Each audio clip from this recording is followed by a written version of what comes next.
कहना चाहता हूं केंद्रीय गृह मंत्री जी को, यो हरियाणा है प्रधान,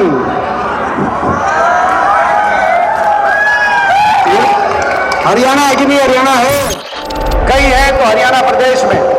देश में सबसे ज्यादा बेरोजगारी हरियाणा की सरकार से छिक लिया, कसर बाकी रह रही है, पीछे रहेगा।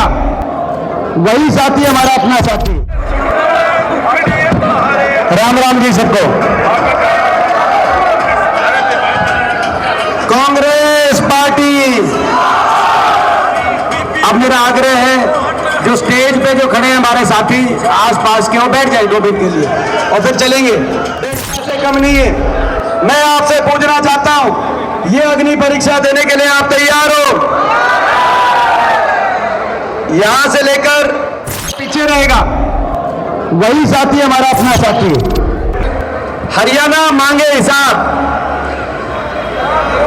मैं ये पूछना चाहता हूं, 10 साल की इस बीजेपी की सरकार से, खट्टर सरकार, खट्टर दुष्यंत सरकार, खट्टर नायब दुष्यंत सरकार, 10 साल की इस सरकार से छिक लिया, कसर बाकी रह रही है,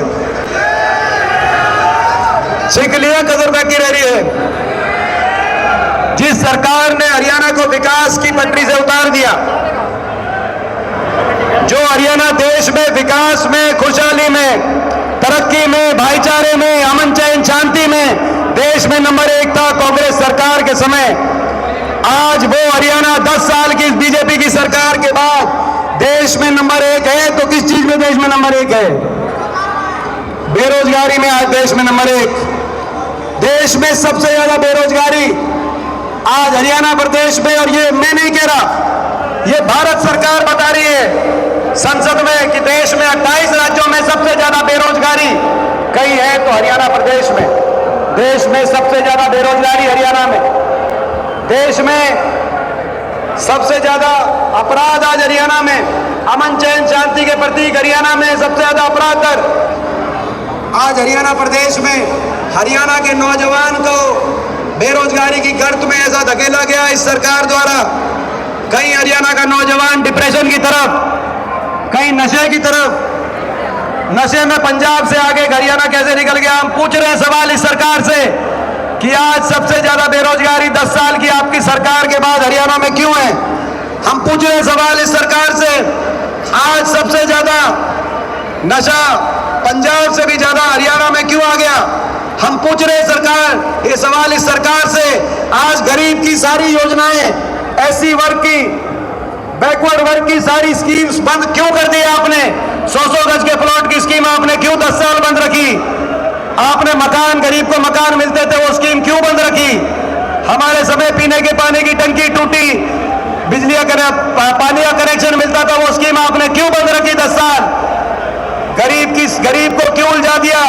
प्रॉपर्टी आईडी, फैमिली आईडी, पहचान पत्र, पोर्टल पे पोर्टल, गरीब के तो घर पहुंचकर आपको उसकी सुविधा देनी चाहिए थी, लेकिन उसको कागजों में उलझा दिया, लाइनों में खड़ा कर दिया।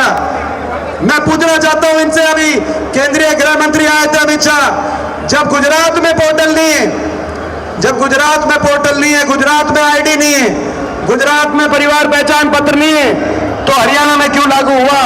हम इनसे सवाल पूछना चाहते हैं। आज हरियाणा एक ऐसा प्रदेश बना, हर वर्ग को इस सरकार ने धरने देने पे मजबूर कर दिया अपने हकों के लिए। कोई ऐसा वर्ग नहीं जो सड़कों पे ना आया हो, और कोई ऐसा वर्ग नहीं जिस पे लाठियां ना बरसाई हो सरकार ने। छोटे छोटे स्कूल के बच्चे, गरीब आदमी का बच्चा कहां जाएगा? 5000 सरकारी स्कूल बंद कर दिए, 500 स्कूलों में धरने चले। नर्सरी, केजी, पहली, दूसरी, तीसरी का बच्चा अगर धरना दे रहा है तो इस सरकार का दिल नहीं पिघला।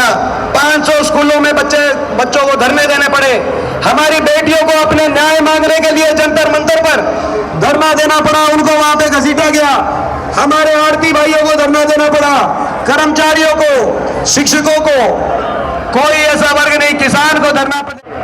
धमकी के रास्ते घर बार बेचकर विदेश में जाके मजदूरी करने का आज की तरफ मजबूर कर दिया इस सरकार ने। ऐसी स्थिति बन गई। और कच्ची नौकरी एससी समाज के, ओबीसी समाज के अधिकारों को वंचित करने के लिए कौशल निगम की कोई स्कीम ले आए। मैं पूछना चाहता हूं, कौशल निगम से कहते हैं कि हमारे 1.25 लाख बच्चों को कौशल निगम के माध्यम से मैं पूछना चाहता हूं, इसमें बिना आरक्षण के, बिना रिजर्वेशन के, बिना मेरिट के और बिना पेंशन के ये कच्ची भर्ती, ये आगे बच्चे क्या करेंगे? कच्ची भर्ती की सरकार ये बन गई, अग्निपथ योजना की सरकार बन गई। तो हम इनसे हिसाब पूछते हैं, हरियाणा को आपके कुशासन ने बर्बाद क्यों कर दिया? इसका हिसाब बीजेपी से हम सवाल पूछ रहे हैं। मैं पूछना चाहता हूं आपसे, इनसे हिसाब पूछना चाहिए कि नहीं पूछना चाहिए? हरियाणा मांगे हिसाब, इनसे हिसाब पूछना चाहिए।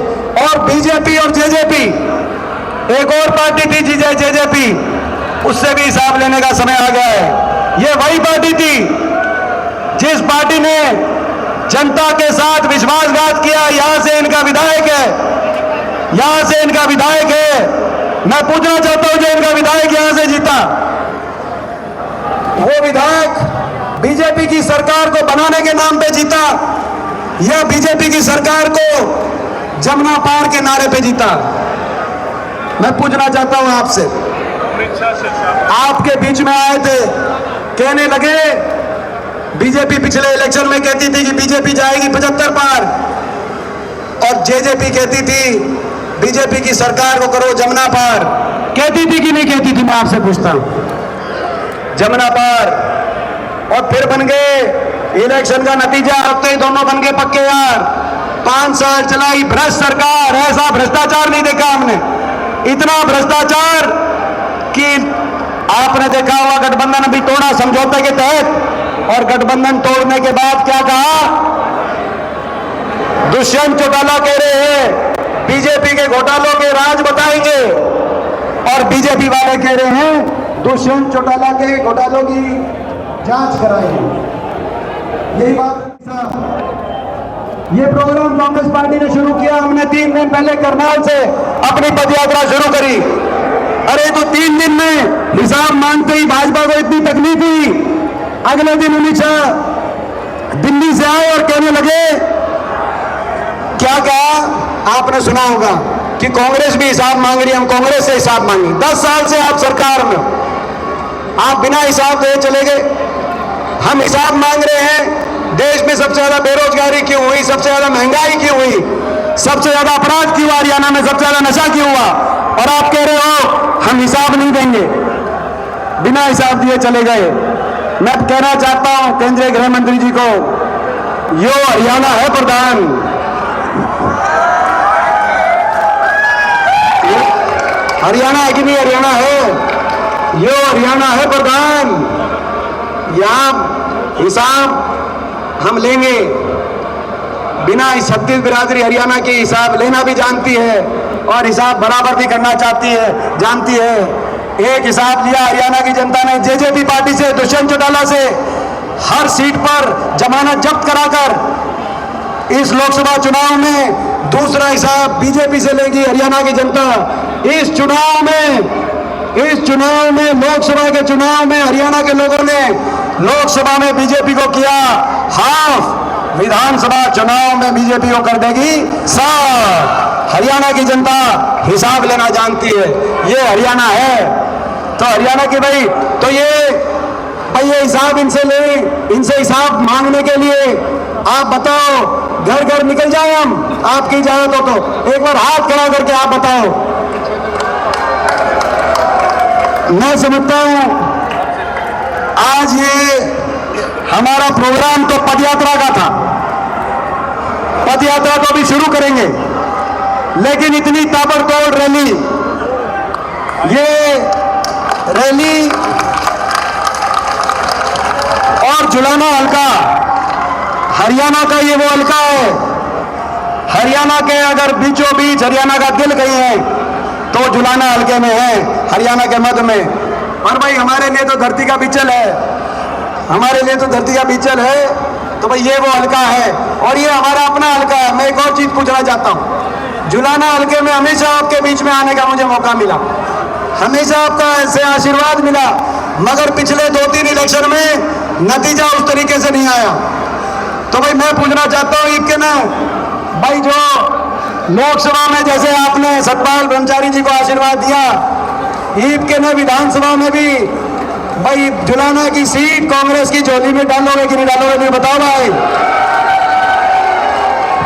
ईद के ना कोई कसर तो नहीं रह जाएगी भाई। जितना अपनापन जुलाने से, जितना अपनापन हुड्डा साहब मानते हैं, उतना अपनापन आप भी मानोगे कि नहीं मानोगे, नहीं बताओ भाई। देखो भाई, हमारा तो देखो, हमारे तो बड़ी धरतिया में चलता है भाई।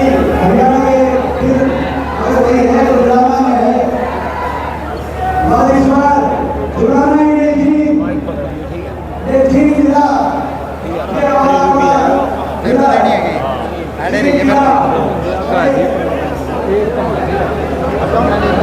और भाई ये हुड्डा साहब का कीमत है जुलाना भाई। जींद जिला इस बार दूर तक आवाज जा रही है कि जींद जिले में कितनी सीट कांग्रेस की आ रही है? 5। कांग्रेस का पंजाब में, कांग्रेस का पंजाब 5 सीट, 5 पांडव कांग्रेस का पंजाब, 5 जींद की सीट कांग्रेस की झोली में आई है। और ये हरियाणा जो कुरुक्षेत्र की और महाभारत की भूमि है। लेकिन भाई देखो, इस बार 5 सीट आएंगी मुझे पता है, लेकिन अपनापन जुलाना का जो अपनापन है, सारे कहते हैं उसका फैसला इस बात पे होगा। 5 सीट में सबसे फालतू जुलाना वोट से जिता दिया और सबसे फालतू वोट से जुलाना से जिता देंगे। बोलो मंजूर है भाई? सबसे फालतू वोटों में जुलाना जिताऊंगा भाई। और कांग्रेस देखो, 2 हमारे नारे हैं, हरियाणा मांगे हिसाब और कांग्रेस से ही आस। कांग्रेस ही हरियाणा को विकास, तरक्की, खुशहाली के अगर पटरी पे लेके जा सकती है तो कांग्रेस पार्टी लेके जा सकती है। आपस में खुशहाली बनाते हुए देश में सबसे आगे अगर कोई पहुंचा सकती है हरियाणा प्रदेश को, तो वो कांग्रेस पार्टी चौधरी भूपेंद्र सिंह हुड्डा जी के नेतृत्व में, चौधरी उदय भान जी की अध्यक्षता में कांग्रेस हरियाणा को आगे लेके जाने का काम करेगी। अब हम पदयात्रा की तरफ बढ़ेंगे, पदयात्रा की तरफ बढ़ेंगे।